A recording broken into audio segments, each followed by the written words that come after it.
Hello, I'm Ms. Steinkuehler, and we're going to be making my chocolate chip cookies.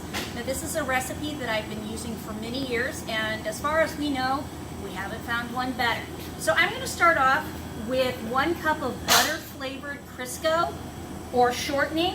And the reason we're going to do that is it adds the butter flavor without adding the extra butter calories and also the expense.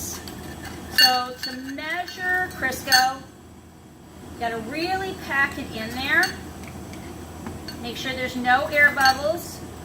Make sure we've got it good and smashed in there.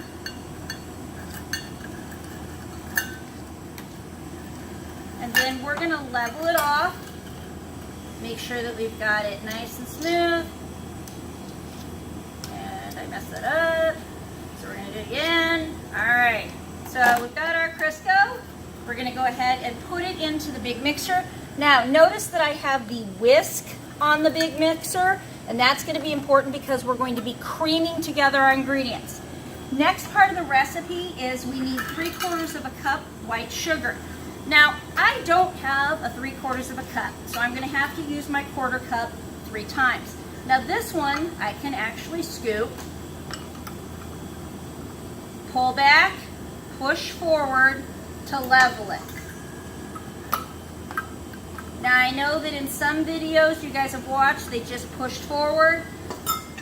Pulling back helps you make sure that there are no air pockets, no bubbles, no areas where you're missing anything. So I've got my 3/4 cup of sugar. Next one is the brown sugar.